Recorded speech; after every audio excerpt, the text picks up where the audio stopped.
हर हर नमः पार्वतीपतये हर हर महादेवा. நம்ம லலிதா சஹஸ்ரநாமம் வாசிக்கிறோம். இந்த லலிதா சஹஸ்ரநாமத்துக்கு என்ன பலஸ்ருதி அப்படின்றது பின்னாடி சொல்லப்படுறது. நம்ம லலிதா சஹஸ்ரநாமம் மட்டும்தான் வாசிச்சுட்டு இருக்கோம். இப்போ இருக்கிற பழக்கத்தில் முன்னாடி பின்னாடி உத்தராங்கம் பூர்வாங்கம்னு சொல்லுவோம்.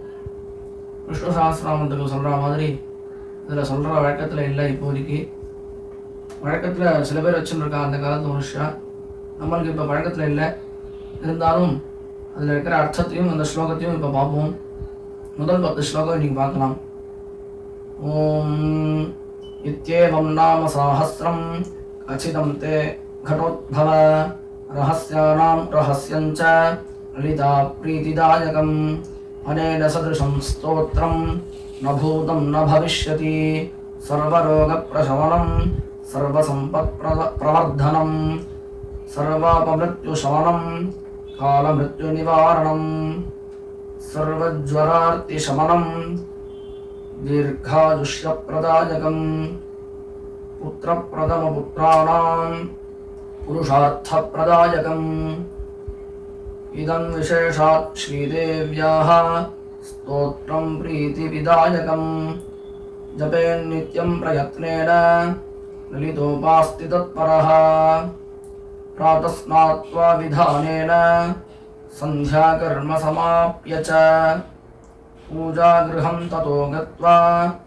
चक्रराजं समर्चयेत् विद्यां जपेत् सहस्रं वा त्रिशतं शतमेव वा रहस्यनाम सहस्रम् इदं पश्चात् पठेन्नरः जन्ममध्ये सकृच्चापि यजेतत्पठते सुधीः तस्य पुण्यफलं वक्ष्ये शृणुत्वं कुम्भसम्भवा गङ्गादिसर्वतीर्थेषु यस्नायात् कोटिजन्मसु कोटिलिङ्गप्रतिष्ठांश्च यकुर्यादविमुक्तके कुरुक्षेत्रे तु यो दद्यात् कोटिवारं रविग्रहे कोटिं सुवर्णभाराणां श्रोत्रिजेषु द्विजन्मसु यः कोटिं हजमेतानाम् आहरेत् काङ्गरोदसी आचरेत् कूपकोटिर्यः निर्जरे मरुभूतले. முதல் 10 ஸ்லோகம் இது. இதில் லலிதா சஹஸ்ரநாமத்தோட பலஸ்ருதி ஆரம்பிக்கிறார். இந்த மாதிரி ஒரு ஸ்தோத்திரமானது அனேன சதிருஷம் ஸ்தோத்திரம் நபூதம் ந பவிஷ்யதி அப்படின்னு சொல்லியிருக்கார். இந்த மாதிரியான ஸ்தோத்திரம் இனி வரப்போகிறதும் இல்லை, இதுக்கு முன்னாடி வந்ததும் இல்லை இந்த ஸ்லோகத்தை தவிர அப்படின்னு சொல்லியிருக்கா முதல் ஸ்லோகத்தில். அடுத்த ஸ்லோகத்தில் இதனால் என்னென்ன பலன்கள் அப்படின்னு சொல்கிறார். சர்வரோக பிரசவனம், எல்லா விதமான ரோகங்களும் நம்மளை விட்டு நீங்கிறது. அம்பாள் அந்த மாதிரி அனுகிரகம் பண்ணுறார். சர்வசம்பத் பிரவர்த்தனம், எல்லா விதமான சம்பத்துகளும் எல்லா விதமான ஐஸ்வர்யங்களும் நம்மளை அடையிறது. அம்பாள் அந்த மாதிரி அனுகிரகம் பண்ணுறாள். சர்வாபமிருத்யு சமனம், அபமிருத்யு அப்படின்னு சொல்லுவாள். இப்போ நிறையா எதிர்பாராத மரணங்கள் அபமிருத்யு அப்படின்னு பேர். அதெல்லாம் நம்மளை விட்டு அம்பாள் நகர்த்துறா. அந்த கஷ்டங்கள்லாம் வராமல் காப்பாற்றுறா இந்த வாசிக்கிறதுனால. காலமிருத்யு நிவாரணம், காரணால உண்டான மிருத்யுவை அதையும் நிவாரணம் பண்ணுறாள். அதாவது மிருத்யுவை தடுக்கிறாள் அப்படின்னு கால மிருத்யுவை சொல்ல முடியாது. அந்த மிருத்யு கிட்ட இருக்கிற பயத்தை நிவர்த்தி பண்ணுறாள். ரிஷிகள்லாம் எந்த இதில் இருக்காளோ அந்த நிலையில நம்மளை கொண்டு வராள் அப்படின்னு அர்த்தம். சர்வஜ்வரார்த்தி சமனம், எல்லா விதமான ஜுவரங்களையும் ஆர்த்திகளையும், ஆர்த்தினால் பீடை முன்னாடியே பார்த்துருக்கோம். அந்த ஜுவரார்த்தி சமனம், அந்த ஜுரங்கள்லாமும் சரி பண்ணுறாள். இந்திராட்ச ஸ்தோத்திரம் வாசிக்கிறோம்னோ அதே மாதிரி தான் இங்கேயும் சொல்லியிருக்கார். தீர்காயுஷ்ய பிரதாயகம், தீர்காயுஷை நம்மளுக்கு கொடுக்குறாள். வியாதியெல்லாம் நிவர்த்தி பண்ணி தீர்காயுஷை கொடுக்குறாள். யார் யாருக்கெல்லாம் புத்திர பிராப்தி வேணும்னு ஆசைப்பட்டு இருக்காளோ, பிரார்த்தனை பண்ணிக்கிறாளோ, அவள் எல்லாரும் இந்த லலிதா சஹஸ்ரநாமம் வாசிச்சா உடனே புத்திர பிராப்தி ஏற்படுகிறது அப்படின்னு இதில் வருது. புத்திர பிரதம புத்திரானாம், புத்திரானாம்னால் புத்திரன் இல்லாதவர்களுக்கெல்லாம் புத்திரனை கொடுக்கிறாள், அந்த வரத்தை கொடுக்கிறாள் அப்படின்னு அர்த்தம். புருஷார்த்த பிரதாயகம். புருஷார்த்தம்னு சொல்லுவோம், 4 விதமானது. அந்த 4 விதமான புருஷார்த்தத்தையும் நம்மளுக்காக அம்பாள் அனுகிரகம் பண்றாள். இதம் விசேஷாத் ஸ்ரீதேவியாக ஸ்தோத்திரம் பிரீதி விதாயகம். அம்பாளுடைய விசேஷத்தை சொல்கிற இந்த ஸ்லோகங்களை யார் ஒருத்தன் ஒவ்வொரு நாளும் பிரயத்தனம் அப்படின்னால்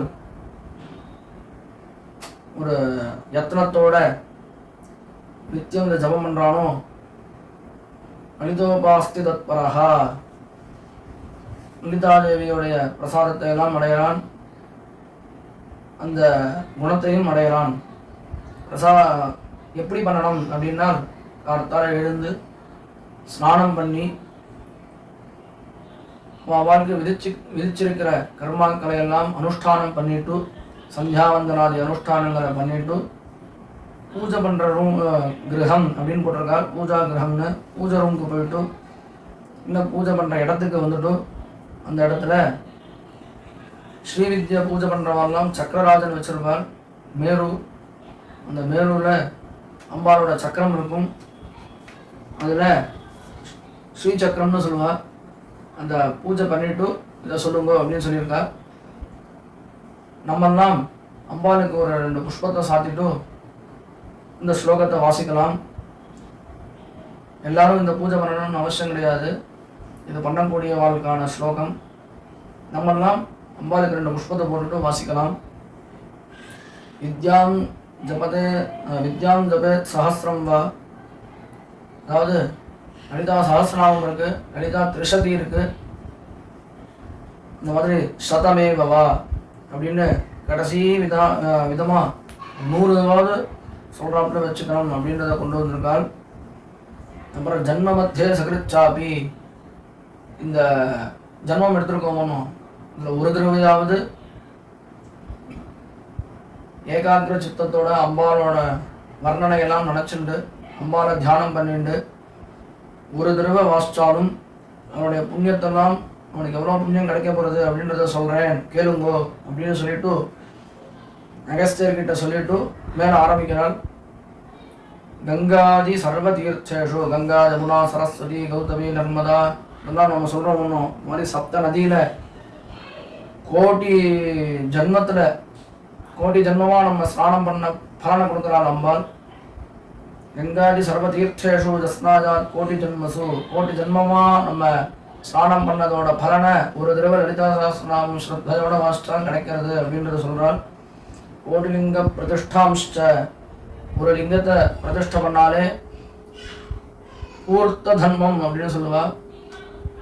அந்த தர்மத்தை ஒரு சுவாமியை வச்சோம்னா எல்லாரும் வந்து பூஜை பண்ணுறான் அந்த சுவாமியை, அந்த சுவாமிகிட்ட எல்லாருக்கும் பலன் கிடைக்கிறது. அந்த மாதிரி கோடி லிங்கத்தை வச்சா என்ன புண்ணியமோ அந்த புண்ணியத்தை கொடுக்குறாள் அம்பாள். முக்தியையும் கொடுக்குறாள் அப்படின்னு சொல்லியிருக்கார். குருக்ஷேத்திரம் அப்படின்றது நம்ம எல்லாருக்கும் தெரிஞ்ச இடம். அடுத்த ஸ்லோகத்தில் சொல்றார், குருக்ஷேத்ரே து ஜோதத்யாத் கோட்டிவாரம் ரவிக்கிரஹே கோட்டிம் சுவர்ணபாராணாம் ஸ்ரோத்ரஜேஷு த்விஜன்மசு. குருக்ஷேத்திரத்தில் நம்ம சாதாரணமாக குருக்ஷேத்திரம்ன்ற இடம் நம்ம எல்லாருக்கும் தெரியும். பாண்டவர்கள் ஜெயிச்ச இடம், அதர்மத்தை ஜெயிச்ச இடம். அந்த இடத்துல நம்ம ஏதாவது ஒரு தானம் பண்ணாலும் அந்த தானத்துக்கு கோடி தானம் கொடுத்த பலன் அப்படின்னு சொல்லியிருக்கா. அந்த இடத்துல கோட்டிம் சுவர்ண பாராணாம் அப்படின்னு சொல்லியிருக்கா. 1000 தங்க கட்டிகளை தானம் பண்ண யாருக்கு அப்படின்னா 1000 தங்க கட்டிகளை யாகம் பண்ண மகனியாருக்கும் பரமேஸ்வர ஸ்வரூபமாக இருக்கிற அக்னிஹோத்திரிகளுக்கும் வேதாத்தியனம் செஞ்சு சத்காரியங்களை லோகத்துக்காக செய்கின்ற த்விஜன்மன் அப்படின்ற பிராமணானுக்கும், இவா 2 பேர் தான் தானம் வாங்கிறதுக்கு அருகதை உள்ளவா. பிராமணா மட்டும்தான். அந்த பிராமணானுக்கு தானம் கொடுத்த கோடி சுவர்ண பாராணாம், ஒவ்வொருத்தருக்கும் கோடி தங்க கட்டிகளை கொடுத்த பலன் கிடைக்கிறது. ஒரு தடவை கொடுத்தால் கோடி பலன். இதை ஒரு தடவை சொன்னாலே கோடி தங்கங்களை கட்டியாக கொடுத்ததோட பலன் கிடைக்கிறது ஒவ்வொருத்தருக்கும் அப்படின்னு லலிதா சஹஸ்ரநாமத்துக்கு அவ்வளோ விசேஷமாக சொல்கிறார். யக்கோடிம் ஹயமேதானாம் ஆஹரேத் காங்கரேதசி ஆச்சரேத் கூபகோட்டிரிஜா நிர்ஜலே மருபூதலே. ஆச்சரேத் கூபகோட்டிரிஜா, கூபம் அப்படின்னால் கிணறு. எந்த ஒரு இடத்துல குடிக்கிறதுக்கு தீர்ச்சம் இல்லாமல் மிருகங்கள் ஜனங்கள் எல்லாரும் சிரமப்பட்டாலும் அந்த இடத்துல கோடி கிணறை வெட்டி கொடுத்த பலன் இந்த இதனால கிடைக்கிறது. அப்படின்றால் தவிச்ச வாய்க்கு தண்ணி கொடு அப்படின்ற வார்த்தை நம்மளுக்கு தெரியும். ஒரு வாய்க்கு தண்ணி கொடுக்கறது எவ்வளோ, கோடி மிருகங்களுக்கும் மனுஷன்லேருந்து ஆரம்பித்து எறும்பு வரைக்கும் எல்லாருக்கும் அது தீர்ச்சம் வருது. பூர்த்த தர்மம் அப்படின்னு பேர். கோடி கூப கோட்டிரியாக, கோடி கிணறுகளை வெட்டி கொடுத்த பலன் கிடைக்கிறது. இப்படி பலனை சொல்லிகிட்டே வரால். இப்போ முதல் 10 ஸ்லோகத்தோட பலனை நம்ம பார்த்துருக்கோம்.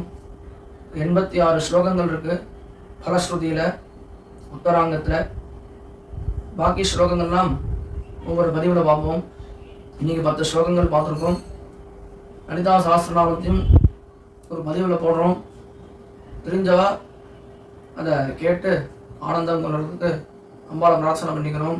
தெரியாதவா அதை பார்த்து தானும் எல்லா இடத்துலையும் தமிழ் புஸ்தகம் கிடைக்கிறது. ஸ்ரீ லலிதா சஹஸ்ரநாம ஸ்தோத்திரம், இது பழைய புஸ்தகம், இரிட்டேடிங்லாம் கிடைக்கிறது.